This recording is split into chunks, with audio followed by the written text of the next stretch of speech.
Bienvenidos, bienvenidos a todos y cada uno. Gracias, Berta. Hoy es un día muy especial para Palma Compasiva. Pilar y yo estamos emocionadas de tener a nuestra maestra Zen, Berta Meneses, y a muchos de la sanga de Mallorca. Me encanta, es un lujazo teneros aquí. Bienvenidos a todos. No voy a hablar de Palma Compasiva porque la mayoría ya lo sabéis y termináis aburridos de tanto comentario, pero sí deciros que nuestra página web está a vuestra disposición, que nos encanta que la visitéis, que es una página sencilla y fácil que os puede llevar a todas las actividades que hacemos desde hace 4 años y podéis ver también alguna manera de colaborar con nosotros si os apetece y os nace, como algunos que ya están aquí colaborando. Gracias, Berta, otra vez, gracias de corazón. Ahora Pilar te va a presentar un poquito para las pocas personas que no te conozcan, porque la mayoría creo que eres de sobra conocida aquí, pero algunas no te conocen todavía. Pilar. Bueno, pues digo lo mismo, ¿no? Que es un honor y un privilegio poder presentar a Berta Meneses, que nos va a hablar de sabiduría y compasión en las encrucijadas de la vida.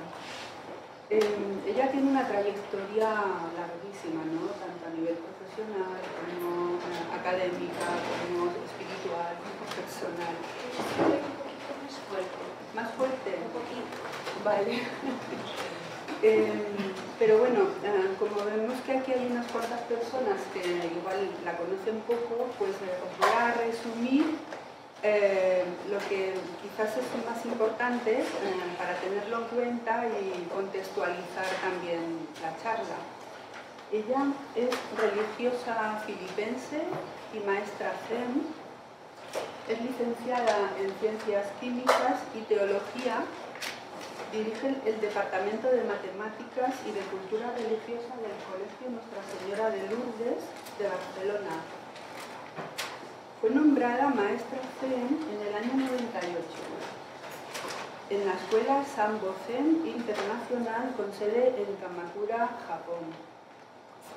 Y desde 1990 realiza un trabajo intenso en el ámbito interreligioso a través de los cursos de meditación y de la participación en seminarios de estudio en diferentes países: España, Italia, Alemania, Estados Unidos y Latinoamérica. O sea que se pasea por todo el mundo.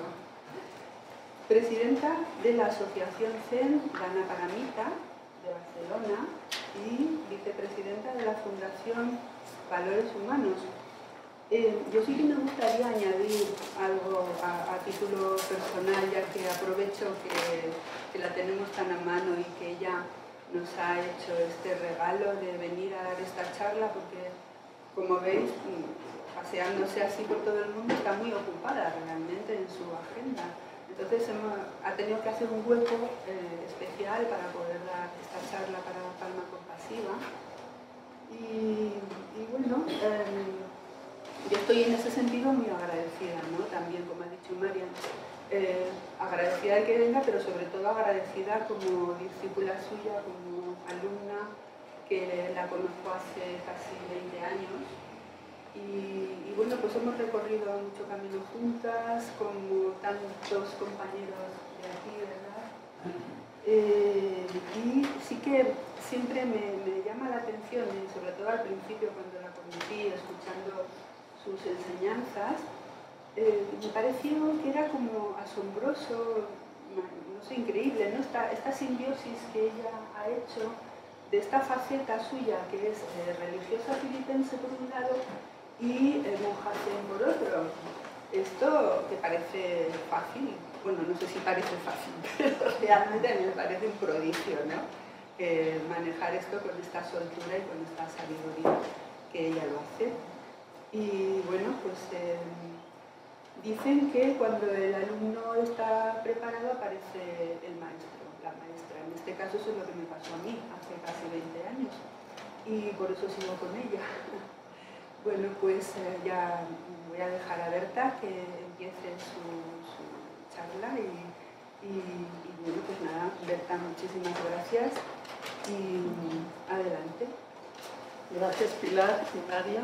Esto de palma compasiva me ha llamado la atención profundamente desde que lo conozco hace ya un tiempo que me lo explicaron, la existencia, y me parece que es bueno, una de las urgencias para nuestro mundo. El título de Así te queda eso.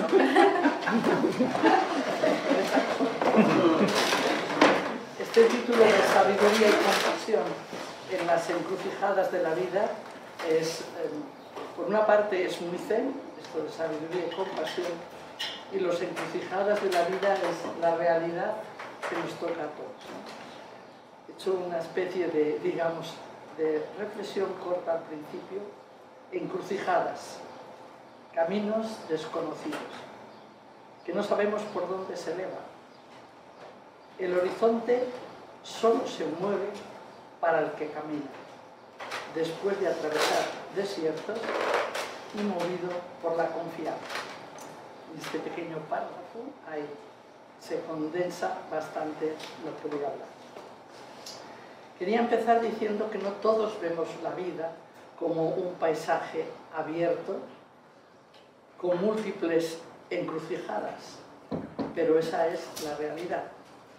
Y el compromiso con la vida empieza siempre por nosotros mismos.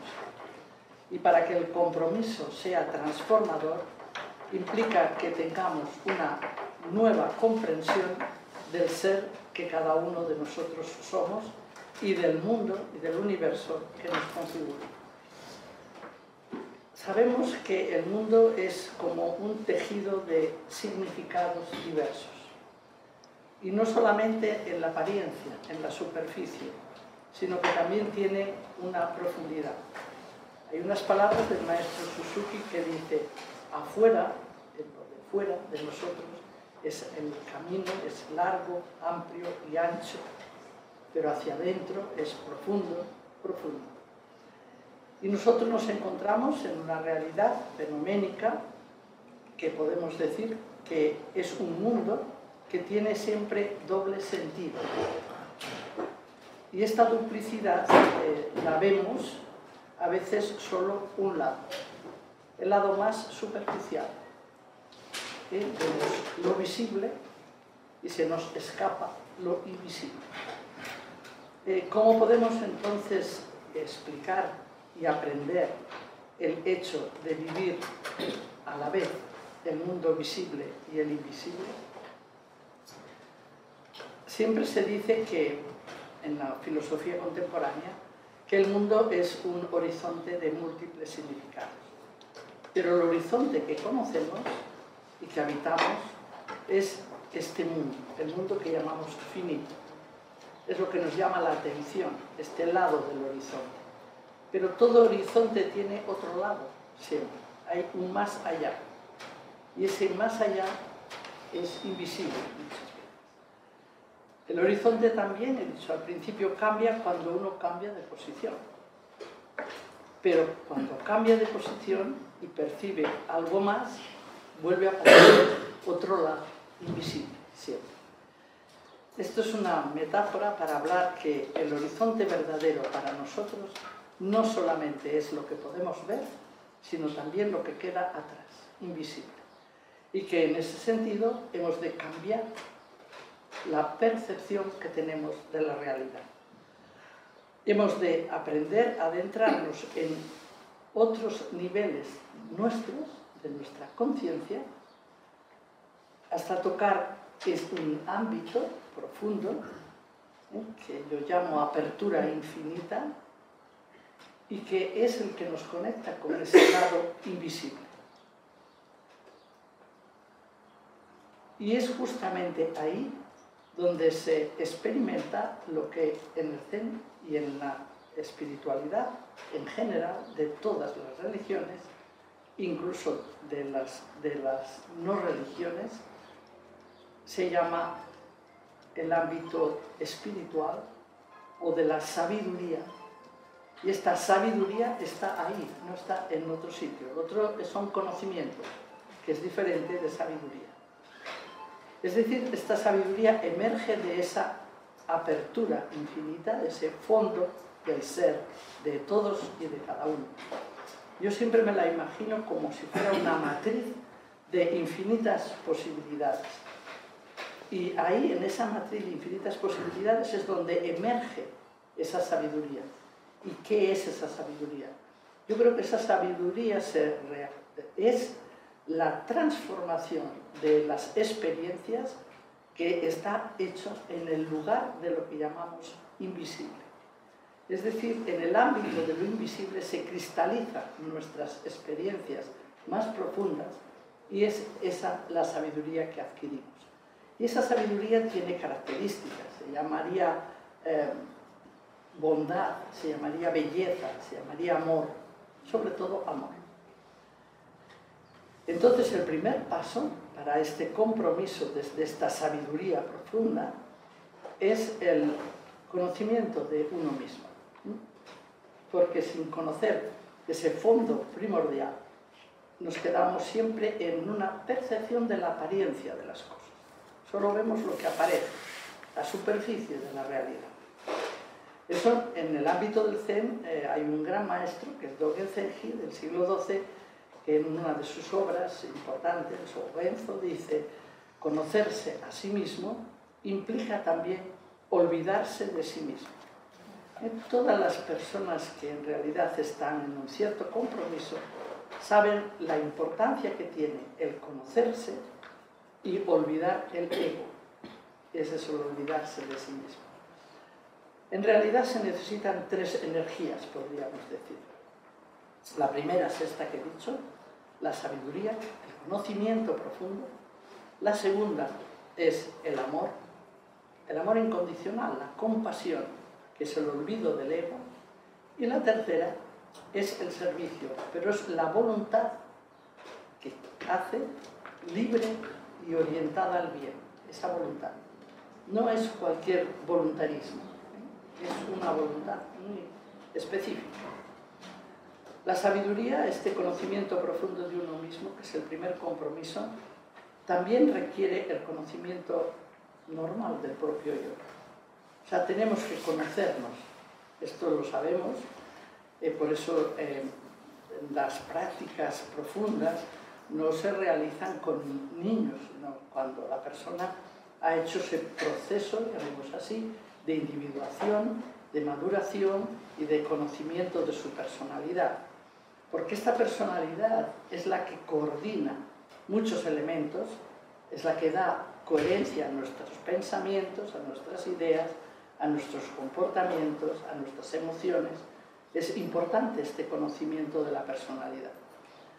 Pero tenemos que darnos cuenta que esta yo de la personalidad, este conocimiento, es solo una pequeña parte de nuestro ser. No es todo nuestro ser. Es falso una identificación con el currículum. No eres eso. Además, eso cuando te mueras se va a morir. Todas las neuronas que le acompañan se mueren. Por lo tanto, lo que somos, sin embargo, el ser que somos, no muere, porque es eso que se ha cristalizado como sabiduría en las profundidades de nuestro verdadero yo, de nuestro verdadero ser. Es decir, el ser es mucho más abarcador y no debemos confundirle con nuestro yo de la personalidad. No es que no sea importante, es muy importante, porque he dicho que coordina casi todas las funciones de la vida cotidiana, pero no lo podemos suplantar. Entonces, es necesario para una práctica de compromiso saber y conocer cada vez más el ser que somos, más allá del yo con el que nos identificamos. Si nos damos cuenta, las limitaciones del ego las conocemos. Algunas son del carácter, de la personalidad, de la energía que tenemos, del físico, del etcétera, etcétera, ¿no?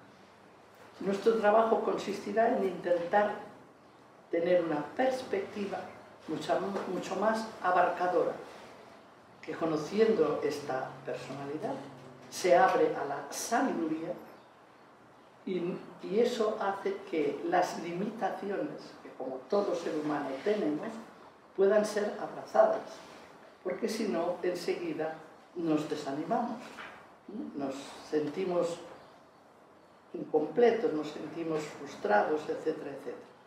Pero si caemos en la cuenta del ser que somos, este ser más profundo, más abarcador, este invisible, que es un horizonte de nosotros mismos, entonces, al trascender el pequeño yo y a integrarle, no a negarle, salimos de la limitación y entonces nos olvidamos del ego, ese egocentrismo que es una tiranía muchas veces en nuestras vidas, aprende a salir, a soltarse, a dejar fluir. Y nuestro compromiso entonces con nosotros mismos y con la realidad es de alta calidad, es de otra calidad diferente. Luego, este es el primer paso.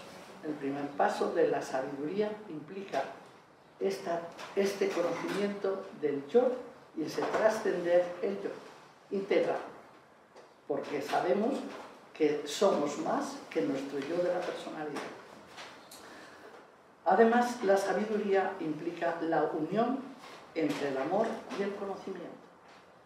Siempre digo una cosa, si tú tienes mucho conocimiento, hablemos a nivel psicológico, y no hay amor, lo único que tienes es saberes. Y por lo tanto, algo que está dentro del ámbito de la racionalidad solamente, que puede ayudar a tus emociones, a tus comportamientos, está muy bien, es muy necesario, pero son saberes. Y si tú solo eres muy amoroso y muy caritativo y muy así, y no tienes conocimiento, estás dominado por la emocionalidad solamente. Por lo tanto, es la integración de ambos. La sabiduría es justamente el conocimiento y el amor juntos. Y la vida gestionada por esta unidad se hace sabia, profunda y compasiva. Podría decir, como una metáfora que la habréis oído más veces, que la sabiduría y la compasión son las dos alas que permiten hacer volar el espíritu de servicio de todas las personas. Es ambas alas las que hacen posible tener esa capacidad de paliar las necesidades materiales y espirituales que aparecen en las encrucijadas de la vida. Por lo tanto, el compromiso con nosotros nace desde esta compasión, desde este amor. Ha de surgir, por lo tanto, también del ámbito profundo, de esa parte más invisible, donde cada uno de nosotros mora, está ese verdadero yo mismo de cada uno. Si no, la compasión no es liberadora. Padecer que eso es compasión, supone esta liberación de ese ego, egoico. De lo contrario, puede ser una especie de victimación. Me da pena, y aquí, ¿qué me da pena? El otro o yo, esta mezcla, ¿no? Solo puede ayudar al sufrimiento humano aquel que la experiencia le ha llevado a trascender el sufrimiento. Lo cual no quiere decir que le olvide, ni quiere decir mucho menos que le reprima, ni que le desfigure. El dolor es dolor. En la vida hay dolor. Y por lo tanto, esto es una de las verdades del primer sermón que hizo Buda. El sermón de Benares es la primera noble verdad. La vida es dolor. O sea, es dolor, es carencia, es frustración, hay de todo. Eso lo sabemos por qué. Simplemente porque el ser humano es frágil, ¿no? Por otra razón. Pero poder abrazar, asumir, integrar y trascender son absolutamente necesarios los cuatro verbos. Conocer y abrazar. Ese aceptar, ese asumir la realidad, integrarla y trascender. Si una persona ha experimentado esta profundidad de su ser, entonces experimenta que esa realidad profunda y esencial también es común a todos. O sea, no es una persona especial. Todos somos esa naturaleza búdica o esencial o divina, o todo nuestro ser tiene ese lado invisible, profundo, que nos configura. Todos somos, en el fondo, sabios. En cada uno de nosotros se ha cristalizado a través de nuestras experiencias una sabiduría que está ahí y que se ha cristalizado a fuerza de la experiencia personal y de esa esencia búdica, divina que somos. Eso es lo que, porque se cristaliza no en el mundo de la razón, sino en el mundo que nos trasciende, en el mundo invisible. Por tanto, la práctica de la compasión supone el conocimiento y el olvido del ego, y nuestra energía entonces se libera de un tema muy importante que es el apego. El gran problema de nuestras vidas es el apego, es los deseos egoicos, eso es el apego, ¿no? Que bloquean muchísimo nuestra disponibilidad, nuestra mente, nuestra intuición, nuestro conocimiento. Y cada vez más la persona se hace espontánea, fluida, receptiva, porque la compasión tiene esa gracia de perfecta naturalidad, de total apertura, de hacer posible el abrazar la realidad tal como es. ¿Y dónde se nota? Se nota en los actos simples de la vida, como escuchar al otro. No le estés pensando otra cosa, escucha. Escucha de verdad al otro, hasta que incluso sientas su alma, su ser profundo. Escuchar, compartir. También esa memoria que nos ayuda a ver más allá de lo que simplemente percibe nuestros sentidos. Si nos proponemos llevar un estilo de vida, como dice vuestra organización, compasivo, pues nuestros sufrimientos y nuestros fracasos tienen un significado completamente nuevo y diferente. Porque no miramos a los otros desde una posición de superioridad, sintiendo pena por su miseria, por su sentimiento de pobreza de él, porque es tal la experiencia de unidad y de empatía profunda que nos sentimos uno con el otro. El otro es otro yo mismo. Así se saludan los mayas. Les llamamos salvajes a estos antiguos, pero resulta que son muy sabios, ¿no? Es decir, esencialmente hablando, somos iguales. Y esa es la base de la compasión. El respeto a cada uno y también a su proceso. El otro es también uno con nosotros mismos. O sea, un compromiso, una espiritualidad comprometida se hace posible gracias a este tipo de compasión, que es la otra alma. La compasión es una aspiración, un estado de ánimo de que todos los seres sean libres del sufrimiento. No es pasiva, por supuesto. No es solo empatía, ¿no? Es mucho más. Es un altruismo que yo llamo empático, pero que es no dual. Es decir, libera a todos los seres del sufrimiento, porque la compasión es genuina. Y esto de liberar del sufrimiento es muy sutil, porque no quiere decir que si la persona está enferma de un cáncer, le libere del cáncer, no. Pero sí que estoy en una común unión con él en la presencia o con ella en la presencia y en el acompañamiento que realmente su parte más verdadera y esencial emerge. Y eso es liberarlo del sufrimiento. La compasión también tiene que ser con uno mismo, porque es muy importante no huir del propio sufrimiento. Es que hay personas que creen que haciendo, no. ¿Desde dónde estás haciendo? O sea, las situaciones de las personas en todos los ámbitos, material, psicológico, mental o espiritual, en organizaciones como la vuestra, Palma Compasiva, nos hemos de preguntar cómo yo las puedo ayudar o paliar socialmente todas esas situaciones. Se suele decir que esta tercera energía del servicio es la única acción que el espíritu puede hacer, pero requiere una voluntad libre de él. Y esto de la voluntad libre es muy difícil, ¿eh? Porque nuestra voluntad está muy acostumbrada a querer lo que quiere, es caprichoso, quiero decir. Y ese estado de conciencia profunda, desde donde nace esta verdadera voluntad libre, hay que pararse, ¿no? Hay que pedir, cuidado, ¿desde dónde? ¿No? Para que el compromiso sea real. Se suele decir que, y todos lo sabemos porque nuestra neurobiología así está programada, que nuestro cerebro tiene clarísimo el instinto de conservación. Y es así.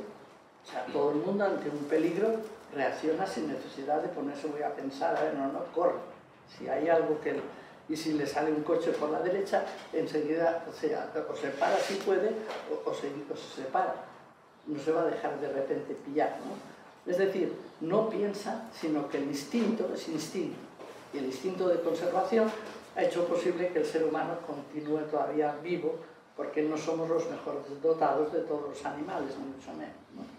Y entonces, en ese sentido, ha funcionado desde las épocas del Neandertal, por ejemplo. Pues respecto al servicio, se dice que de la misma manera que el instinto de autoafirmación es natural a nuestra personalidad, el instinto de conservación es natural a nuestro cuerpo, a nuestra parte material, pues el instinto de servicio es natural para nuestro espíritu. Y eso es muy importante, porque una nueva conciencia profunda, un despertar al ser que somos, es despertar también al compromiso real con la vida en general y con la vida que nos envuelve, que nos está a nuestro alrededor, la personal, la familiar, la social, etc. Nuestras elecciones, por tanto, han de nacer desde ese ámbito de voluntad libre, el instinto del alma, y comprometida. Y es un grado de libertad inmensa, porque tenemos a veces que escoger y comprometernos en lo que nunca hubiéramos escogido. Dices tú, ahora sí, vaya lío donde me he metido, ¿no? Es decir, hay contextos que no elegimos, pero que la vida nos pone. Y si nuestra elección no parte de esa libertad profunda, hacemos actos buenos, de voluntarismo, pero no actos de servicio o de voluntad libre. Por lo tanto, el sentido del deber muchas veces está en la periferia de nuestra conciencia. Está en algo que hemos programado muy bien, No quiere decir que no tengamos que programarlo. Sí, está muy bien programado. Como toda acción racional, está muy bien. Pero siempre cuestionémonos desde dónde lo hacemos. Si es para quedar bien, para quedar tranquilos, para no sé qué, o es justamente ese espíritu de servicio de que salva realmente. Hay un escritor coreano, que creo que le conocéis, se llama Chu Han, que tiene libros muy contradictorios, es profesor en la Universidad de Berlín, de Bellas Artes, es artista, pero es filósofo también. Tiene un libro sobre la contemplación que nos invita a no hacer, o sea, a estar un poco más contemplativos, no tan hiperactivos como estamos. Y entonces en ese libro dice, define la salvación.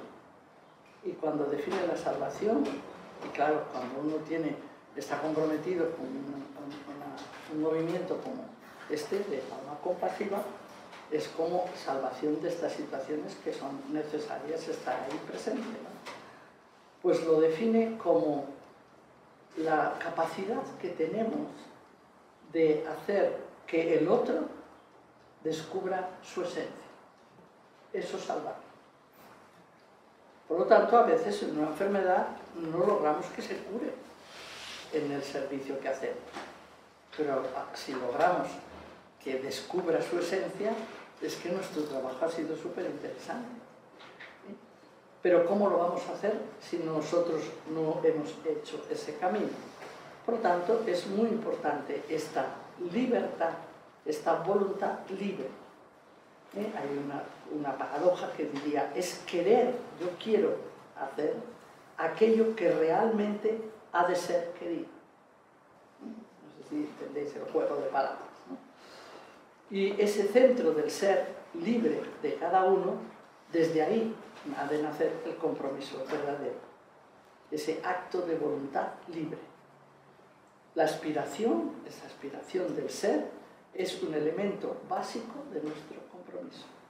Podríamos decir que toda la práctica y toda acción se ha de derivar de ahí, de esa gran aspiración. Cuando se deriva de expectativas y de deseos más o menos, de triunfo, de poder, de no sé qué, de fama, de conseguir expectativas y no resultan, nos frustramos. Entonces hay gente que se compromete en muchas ONGs y empieza a decir, yo es que ya estoy quemado. ¿Cómo que te has quemado? ¿De qué te has quemado? Si te has quemado es precisamente porque estabas viviendo de expectativas. Porque si no, siempre estás en tu compromiso haciendo posible cada vez más esa liberación de la persona a la vez que tú misma y tú mismo te liberas. La persona de intentar, por tanto, analizar la situación, intuir, crear nuevas alternativas, poner en movimiento todas las potencialidades que a veces están ocultas. Es una mente, la del servidor, que se pregunta qué sentido tiene esta situación, esta carencia, este dolor, esta injusticia, y desarrolla una sensibilidad para liberar, para hacer el bien. A la vez ha de pulir los condicionamientos que cada uno tenemos personales. Pero hay un tema muy difícil, que es el discernimiento. Discernir correctamente en las múltiples encrucijadas de la vida es difícil. ¿Y cómo aprendo a discernir? Desde luego tengo que tener medios hábiles, y uno de ellos es el silencio, y es la meditación. Necesito stop, look y go. Parar, mirar bien y actuar. Si no, no funciona. Es decir, no hay límites en nuestro compromiso, pero siempre para que nuestro trabajo sea creativo, ha de responder a esta capacidad de discernir que requiere ese conocimiento profundo, ese amor incondicional y esa voluntad completamente libre.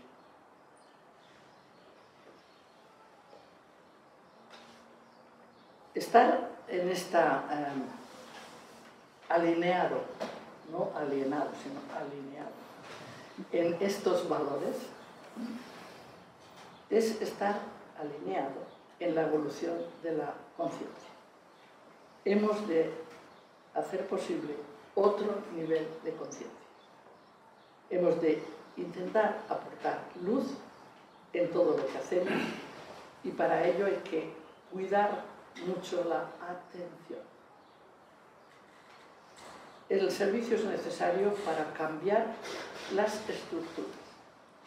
Hemos de tener una visión cosmológica, cósmica, sí, con una red, no piramidal, tampoco antropocéntrica.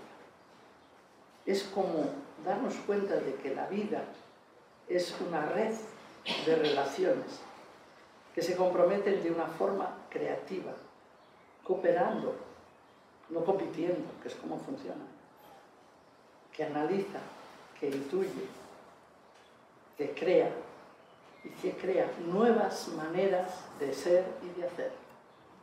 Las necesitamos, estamos bastante mal. Necesitamos ese espíritu crítico con capacidad de discernimiento. Luego no podemos olvidar la manipulación de las estructuras de poder a todos los niveles, político, económico, democrático. Esto es real. El materialismo, el racionalismo tecnológico, no podemos fiarnos de sus acciones. Hemos de esforzarnos por conocer las raíces del mal, de la ignorancia. Y la ignorancia, la avaricia y el orgullo están institucionalizadas en nuestras sociedades. ¿Qué quiere decir? Si hablamos de avaricia, la corrupción económica, y si hablamos de ignorancia, el mundo de la información. Estamos súper dominados por informaciones que no son en absoluto correctas ni exactas de la realidad que vivimos. ¿Y qué hacemos para paliar todo este follón? Hemos de orientarnos nosotros mismos, es esto, es conocimiento profundo, amor incondicional, voluntad libre. Es la transformación personal, esta metanoia, decían los griegos, que nos permita no tanto qué hacer, sino saber desde dónde estamos haciendo y que nuestro activismo social se asienta perfectamente en un servidor, en uno que está haciendo también ese camino de transformación personal y que actúa, por tanto, con estas dos alas, la sabiduría y la compasión, que crea espacios en nuestra acción cotidiana para lograr equilibrio y armonía, para transformarnos y para transformar nuestro mundo. La experiencia espiritual es realmente necesaria. Nos aporta simplicidad, claridad, sobriedad. Y yo siempre digo que lo que creemos necesario, el 90% es superfluo. Y hay que cuidar esto, ser más sobrios, porque el mundo nos invita a no ser sobrios, es a consumir, sin más ni más. Y en ese sentido crearíamos un mundo más justo y con un sentido mayor de trascendencia. Las personas han de experimentar que somos más allá que simplemente esta percepción de nuestros sentidos, y que todo cambia y que nosotros también cambiamos y que es impermanente todo y que nos hemos de comprometer en esta creación diferente del mundo y de las relaciones. Liberarnos de los engaños de la tecnodependencia, que son grandísimos, que crean un vacío existencial, que dan un índice cada vez más grande de suicidios. Es que es increíble. La persona del siglo XXI es una especie está metida en una especie de locura por el mito de la modernidad. Porque además el ser humano cree que puede controlar todo y no puede controlar nada. Es al revés. Es un colapso increíble si crees que puedes controlar. Tú tienes que fluir con la realidad, analizarla, verla, intuirla, crear algo nuevo, pero controlar, nadie te dice que te puede pasar dentro de un minuto, ya veremos.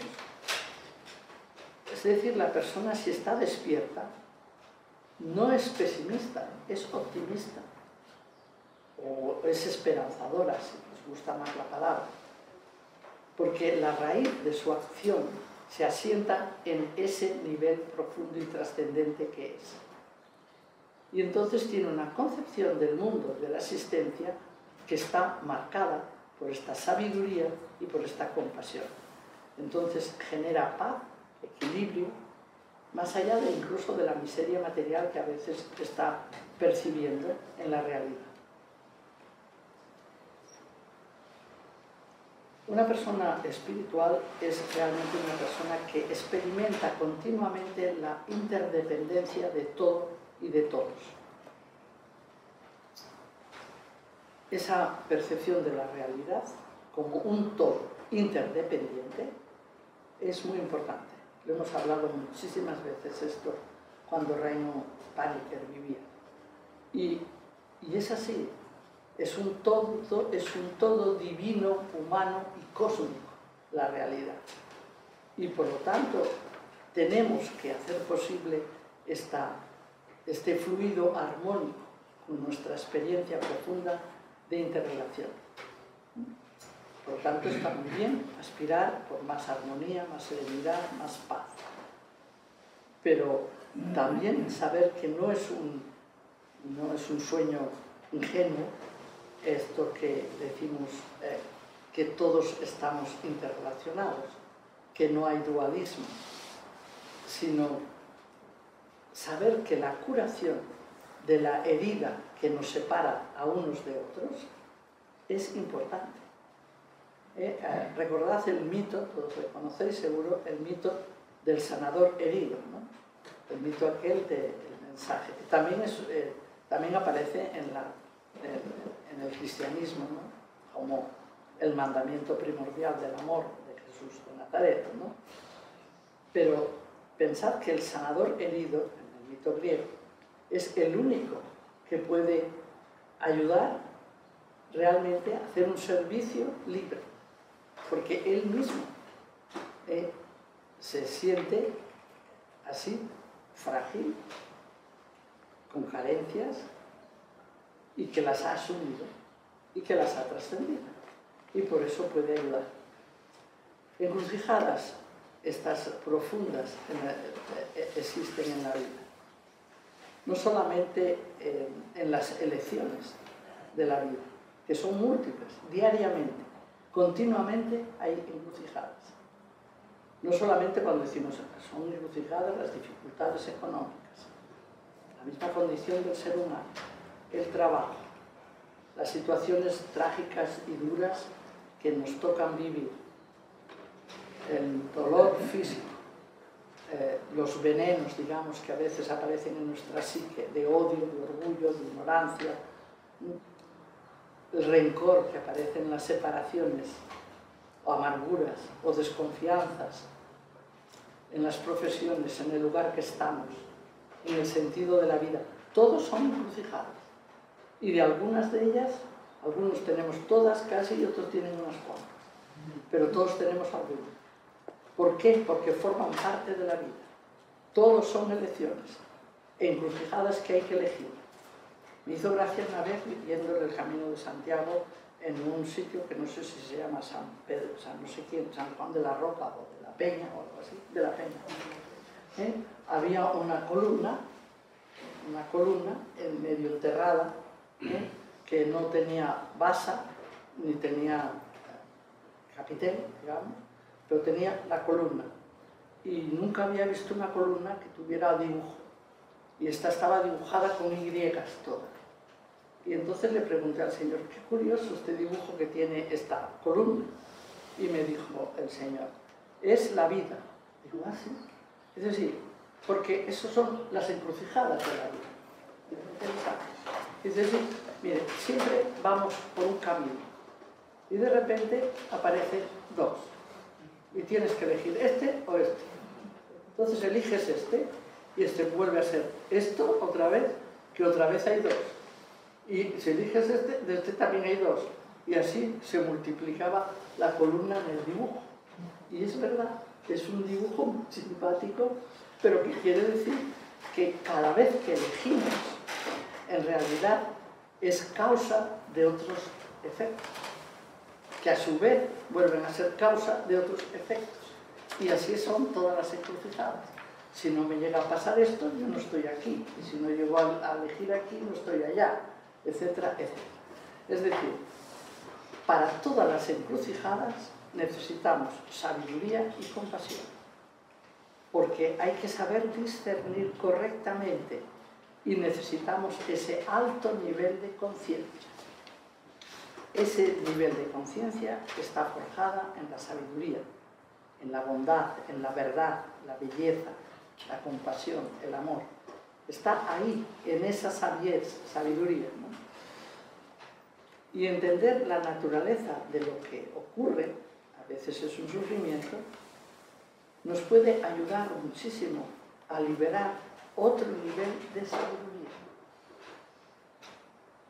Cuando a veces analizamos la vida hacia atrás, la que hemos vivido, nos damos cuenta que ha habido momentos duros en nuestra vida que han dado ocasión a realidades que hemos tenido que vivir sumamente interesantes, que no las hubiéramos vivido sin aquel hecho que parecía tan duro y tan traumático. Hay un escritor, que es junguiano, que dice: todos son hilos dorados que van tejiendo el cosmos de nuestras vidas. Y él es un chico que, cuando explica su historia, era un chico de barrio que jugaba todo el tiempo en la calle, sus padres trabajaban y no les veía casi nunca, y que su afán único era ser futbolista. Pero le atropella un camión y le rompe las piernas y se le acabó el tema de ser un buen futbolista. Es americano.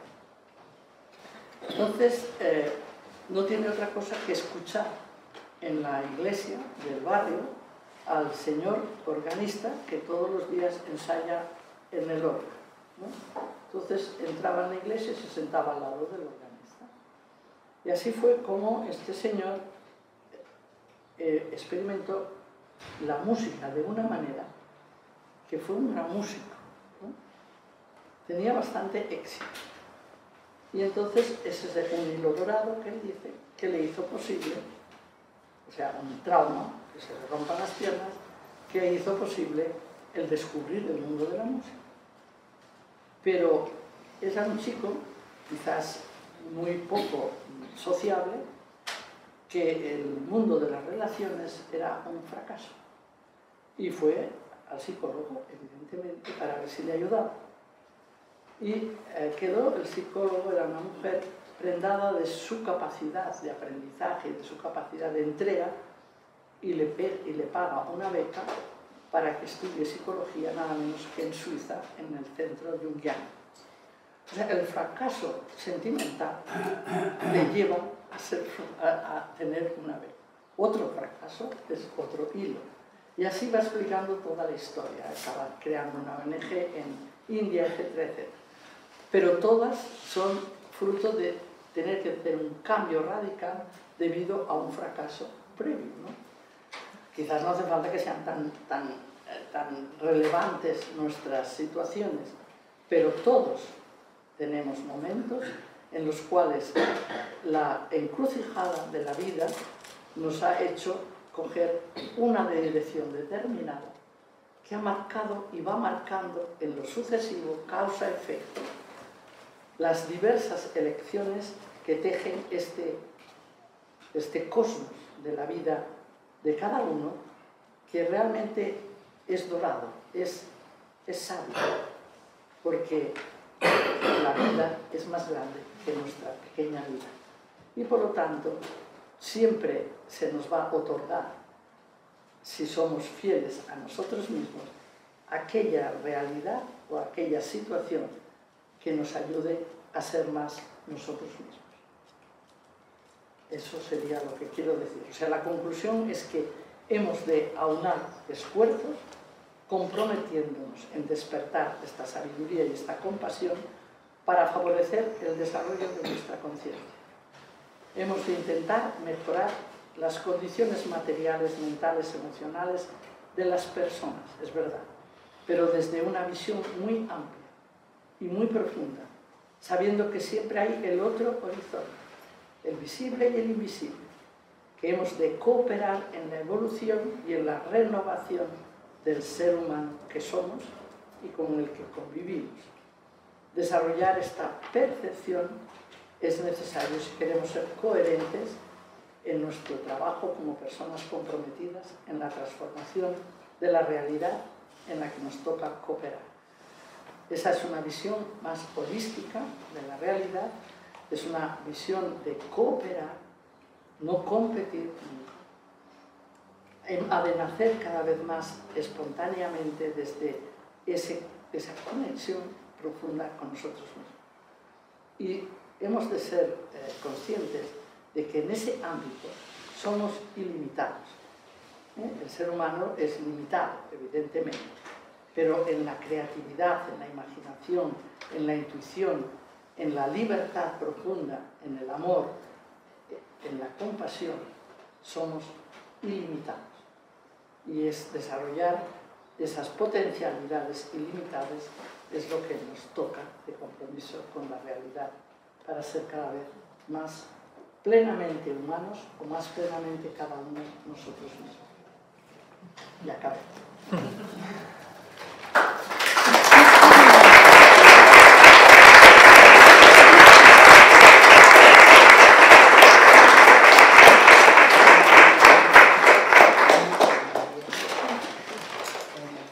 Creo que tenemos un ratito.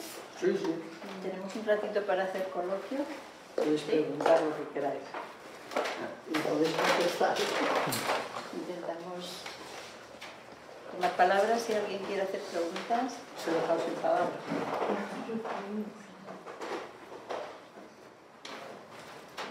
A ver, ¿quién empieza?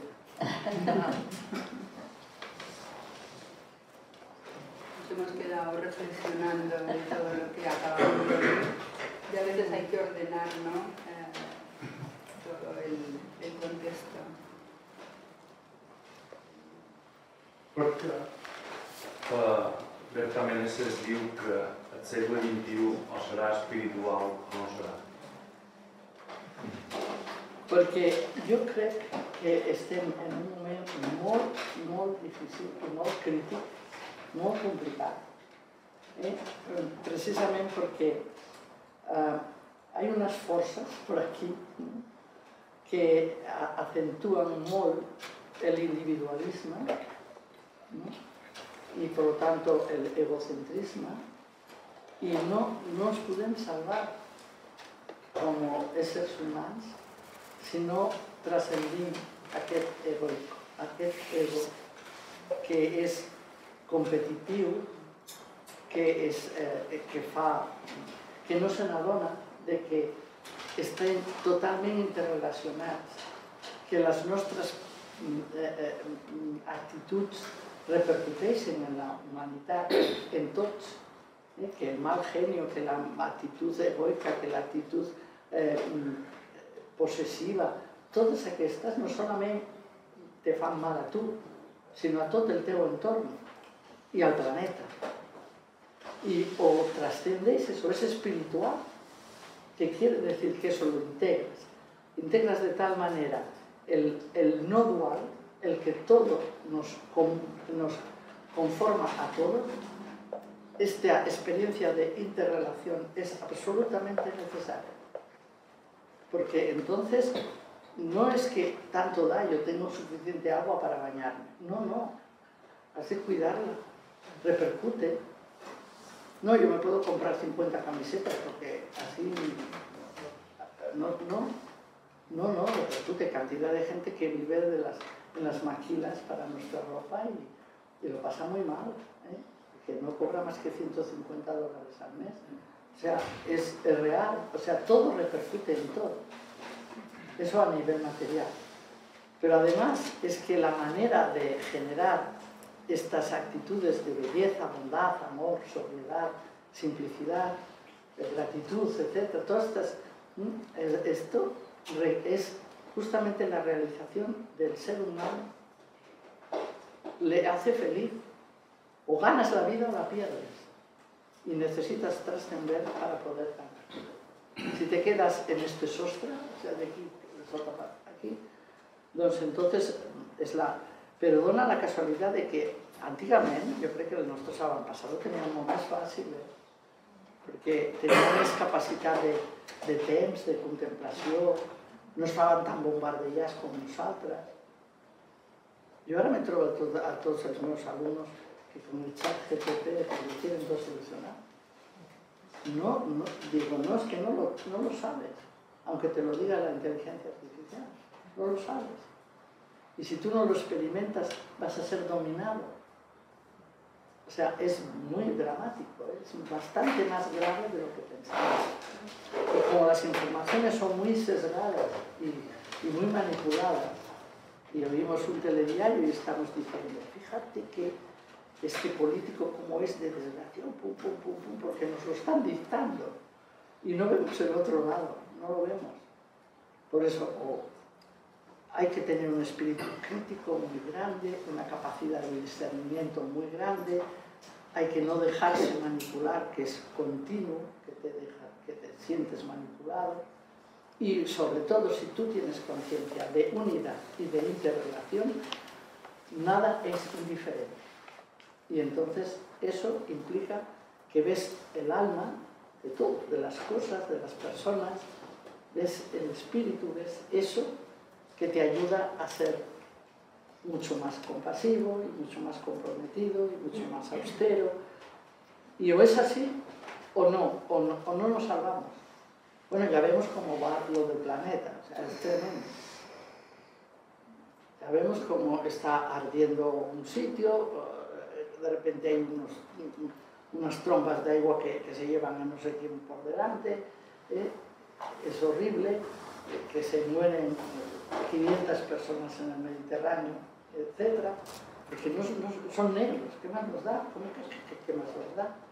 O sea, no tenemos conciencia de interrelación, para nada. Y decimos, pero ¿nosotros qué vamos a hacer? No, nosotros tenemos muchísimo que hacer en nuestra vida, muchísimo.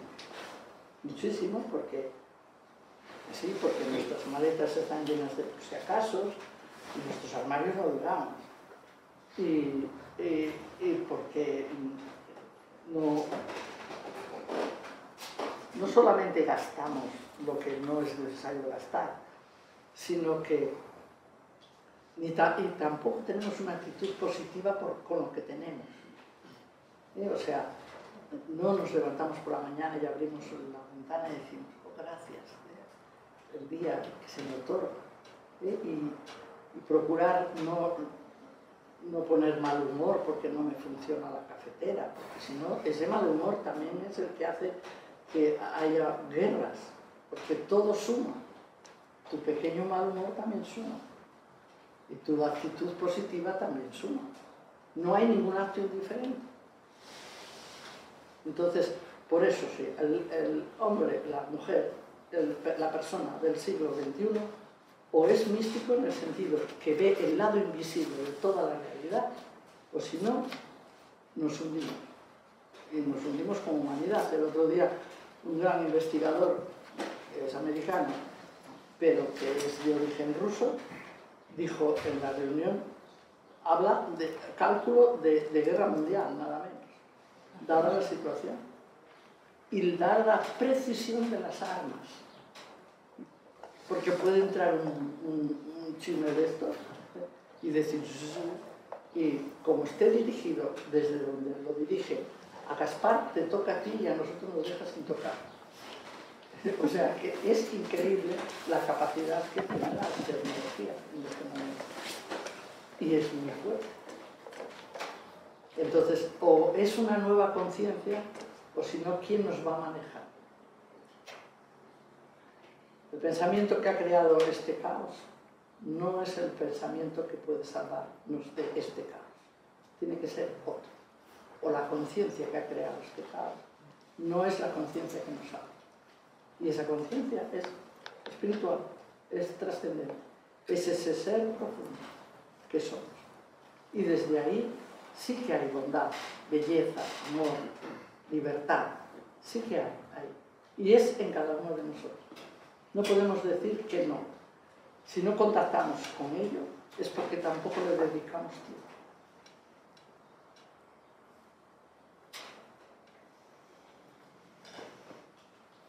¿Qué? ¿Qué de qué?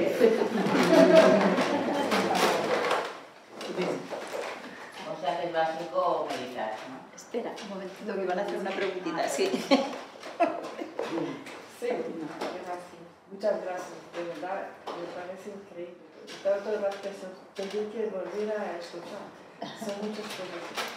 Pero si es posible, me gustaría que hablara un poquito de esta sabiduría que hablaste al principio, que vamos cristalizando por nuestras experiencias y cuando vamos a ayudar a una persona, cuando estamos haciendo el discernimiento, nacionamos naturalmente,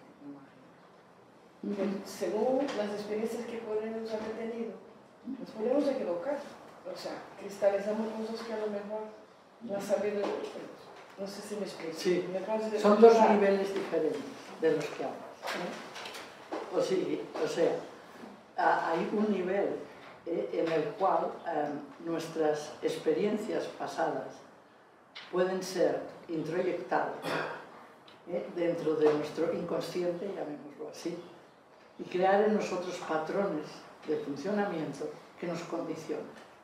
Son las sombras de nuestro inconsciente. Eso es así. Pero hay experiencias de las que apenas hemos sido casi testigos, porque es el lado invisible de la realidad, siempre nos ha acompañado. Y desde muy pequeños hemos tenido pequeñas experiencias de bondad total, de belleza total, que a veces ni nuestra mente racional las ha podido captar, porque son tan los inputs que nos vienen, que nos dispersan y no las hacemos caso. ¡Buah! Pasó.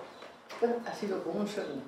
Pero son experiencias que también anidan en nuestro más profundo ser, porque pertenecen al ser, no pertenecen a la psicología, a la personalidad. He dicho, es una imagen, que el ser que somos es más abarcador que nuestra personalidad. Y en nuestra personalidad hay aspectos egoicos que tampoco son los mejores. Cuando eres muy pequeño, a lo mejor son muy necesarios, porque si no, no sobrevives. Y todo es para ti. En cuanto empiezas a madurar, también es para los otros, ¿no? Y tu personalidad madura. Una personalidad madura, equilibrada, nunca es del todo equilibrada. Siempre hay alguna cosa que no funciona bien del todo, ¿no? Pero en la medida en que es consciente que su ser es más que su personalidad, que es un círculo, digamos, más grande, este es capaz de abrazar también nuestras carencias o nuestras incompletitudes. No se enfada con nuestras imperfecciones, sino que las mira, las acepta, y porque las acepta, las puede cambiar. Porque el que no las cambiemos es porque no las aceptamos. Y entonces las disimulamos o las reprimimos. Y ahí queda, para repetirla otra vez y otra, ¿no? Entonces este ser que somos también tiene experiencias que tienen relación con eso que llamamos bondad, belleza, amor. Y esas se cristalizan, es una manera de hablar mía, se cristalizan en lo esencial, en lo invisible. Y cuando entramos en lo profundo, esas son las que emergen. Cuando tú haces una meditación profunda, hay un momento en que no es tu personalidad, no es lo que tú piensas, no es ni tan solo tu cuerpo, no es tampoco lo que sientes a nivel físico, sino algo que te hace sonreír y que te dice, todo está bien. Y cuando viene tu mente dice, no, está fatal, bien, nada, porque es real. Pero en el ámbito profundo de tu ser, que es el lado invisible, está todo bien, porque ese lado es las experiencias cristalizadas desde lo invisible, no desde lo visible. Pero no porque no sean visibles, es que es una manera de hablar de que son experiencias que no tienen sinónimos. La bondad no tiene sinónimos, bondad. El amor es amor, no tiene otro sinónimo. Piensa, porque los absolutos estos, llamemos así absolutos, son del mundo espiritual, no son del mundo fenómeno, pero se expresan en lo fenoménico, se expresan a lo mejor dando un vaso de agua. Pero entonces cuando yo estoy directamente empatizada o estoy despertando mi compasión, yo acciono automáticamente este ser. Es natural. No tengo que hacer una maniobra. Es sur. Exacto. Gracias. Nos queda tiempo para una pregunta más, porque luego tenemos que empezar el retiro. ¿Qué decías? Bueno, realmente por lo que me has comentado, me parece que lo importante que es el entrar en silencio y en meditación para este ego, ponerlo en su sitio y poder entrar en y diluir un poquito también todas estas conductas y venenos, etcétera, etcétera, y aceptarlos sobre todo. Yo quería dar un punto uno de la importancia que tiene la meditación, pararte en silencio. Quería dar un poco de más énfasis, que lo has dicho con mucha claridad durante toda la charla, pero quería decir que para mí son muy, muy importantes. Sí, realmente esa es la diferencia de nuestros antepasados. ¿Hacían meditación? No lo sé, pero tenían tiempo de no hacer nada. Y era lo importante. Como no hacían nada, tenían ese tiempo. Y yo siempre recuerdo cuando hoy voy a un pueblo que es mi pueblo, que pertenece nada menos que a los monegros, por lo tanto os podéis imaginar. Allí a la piedra esa, a la entrada del pueblo, hay 4 señores así con su cachava. No hacen nada, ni hablan. Nada. Digo, ¿ves? Estos hacen contemplación. Entonces, ellos, seguramente que hay muchos momentos en que entran en contacto con eso profundo que son. Y, por otra parte, eso que les preocupa, lo pueden drenar, porque es necesario el silencio también para drenar eso que te ha herido, por ejemplo, que te ha molestado, y que no es más que un tema psicológico, porque tú, en el fondo, el ser que tú eres, espiritual, divino o búdico, como lo quieras llamar, o esencial, no le pasa nada, es perfecto, está bien. Y entonces, ahí, si no hay silencio, pero pasa en la percepción. O sea, si no percibimos la realidad es porque no hay silencio, no hay contemplación. El espacio que hay entre lo que me impacta y la sorpresa de decir, ah, es el silencio. Si no, no dices nunca, ah, ya me le conozco, ya sé de qué te coger, tu mente, ¡pam! Por lo tanto, siempre es igual, entre el estímulo, siempre lo digo igual, lo habéis oído 1000 veces, y la respuesta, tiene que haber conciencia, tiene que haber silencio, tiene que haber conexión con tu cerebro, porque si no, no respondes, sino que reaccionas.